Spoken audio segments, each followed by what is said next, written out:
Indépendance et direction, depuis ses origines, qui était au départ une amicale, donc nous avons un fonctionnement syndical un peu particulier et très en proximité, puisque c'est historique. C'est une organisation syndicale laïque et indépendante, et il est important de le souligner, du politique. Alors les valeurs pour nous, et là en particulier pour moi, parce que ça fait quand même 20 ans que je suis dans le syndicat depuis la création, je crois que c'est vraiment les valeurs d'indépendance. Indépendance de tout parti politique, évidemment. Quel que soit le pouvoir en place, nous sommes neutres et nous prenons les positions que nous devons prendre, quel que soit le pouvoir. On exerce toujours un regard critique, bienveillant mais critique, et on fait des propositions au ministre, quel qu'il soit, quelle que soit la majorité qui le porte. Donc je pense que le caractère apolitique de ce syndicat fait sa force.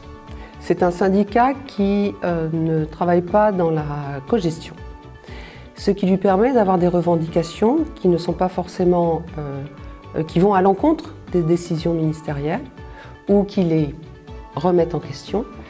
Et c'est un syndicat qui a une deuxième valeur qui est très importante, c'est l'accompagnement des collègues. J'en sais quelque chose pour le pratiquer presque quotidiennement dans les fonctions qui sont les miennes au sein du syndicat, c'est-à-dire un accompagnement à la fois de conseil, donc d'écoute, et individualisé. Indépendance et direction est très attachée à l'éducation nationale, est très attachée à l'école républicaine, très attachée aux valeurs que nous défendons à travers l'école. Et nous nous battons, nous dénonçons justement une dislocation de l'école au profit de sa territorialisation. Parce que indépendance et direction n'a pas une logique de chapelle, n'a pas une logique corporatiste, n'est-ce pas? Indépendance et direction se bat pour de meilleures conditions de travail. Ce syndicat-là m'a tendu la main quand moi j'étais pas encore titulaire. C'est le réseau de proximité qui m'a tendu la main, réseau de proximité IDFO.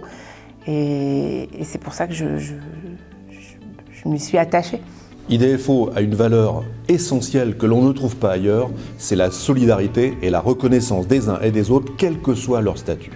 Que l'on soit adjoint au collège, que l'on soit proviseur d'un énorme lycée parisien ou d'un gros lycée bordelais, on est tous dans une égalité de sens et tout le monde a son mot à dire. Une fois que cette solidarité s'exprime au niveau de la base, les informations qui sont données sont, par le biais de notre secrétaire général, remontées au ministère, par le biais des missions qui sont les nôtres, des mandats. Et ça, c'est une véritable valeur. Personne n'est oublié. Il n'y a pas de caporalisation dans notre façon de procéder, ce qui n'est pas le cas ailleurs. C'est le respect, c'est prendre en compte l'autre, ce qu'il est, aller chercher chez l'autre ce qu'il y a de solide, de fort, et puis dépasser voilà, des fois des moments un peu délicats. Et le syndicat, il redonne cette énergie parce que il y a beaucoup d'énergie positive qui font qu'on peut construire. Nous sommes opposés à la territorialisation de l'école. Nous pensons qu'il est fondamental pour la réussite des jeunes de maintenir un service public de l'éducation nationale. Une des valeurs très importantes, c'est l'attachement indéfectible à la laïcité, et ce depuis les origines. Nous sommes l'école de la République et nous accueillons tous les enfants de la République. Et forcément, dans l'école de la République, une des valeurs cardinales, c'est la laïcité. Les valeurs d'indépendance et de direction, c'est l'indépendance, la laïcité et puis la proximité. Certes, on n'est sûrement pas le syndicat qui avons le plus d'adhérents, qui obtenons le plus de voix aux élections. Mais c'est peut-être aussi notre force, c'est-à-dire qu'on connaît individuellement chaque adhérent, chaque sympathisant, et ça nous permet, quand on a à défendre des dossiers, de connaître parfaitement le dossier et de les aider. Moi, je cherchais un syndicat où je pouvais m'exprimer, où on a des valeurs justement à défendre, et surtout où on n'est pas dans de la cogestion avec un rectorat, où on est vraiment dans la défense des intérêts des personnels. Et là, en idée, j'ai trouvé justement ce pluralisme où, quelles que soient nos origines, nos opinions, nous avons les mêmes idées, les mêmes valeurs et nous nous soutenons les uns les autres et surtout une écoute incroyable dans notre syndicat. Il arrive que des collègues non adhérents téléphonent, prennent conseil aussi. Donc on est en même temps être élu, on est délégué du personnel. Donc oui, on renseignera, mais pas de la même mesure, quoi.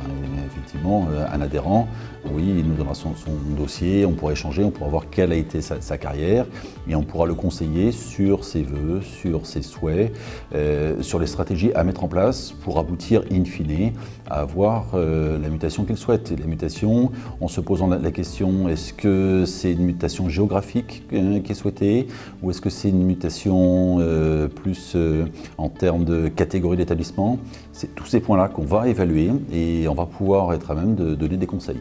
Je ne sais pas si vous voyez ces camions qui roulent sur l'autoroute avec marqué la force d'un grand groupe, la souplesse d'une PME. Moi, c'est ma doctrine. IDFO, c'est ça, la force d'une fédération, FO, qui nous offre totale liberté, et la souplesse d'une PME, la souplesse d'un syndicat de proximité. Donc les valeurs de IDFO que je porte, que j'anime, c'est vraiment terrain, au cœur des problématiques collègues, accompagnement immédiat, accompagnement direct, accompagnement de proximité.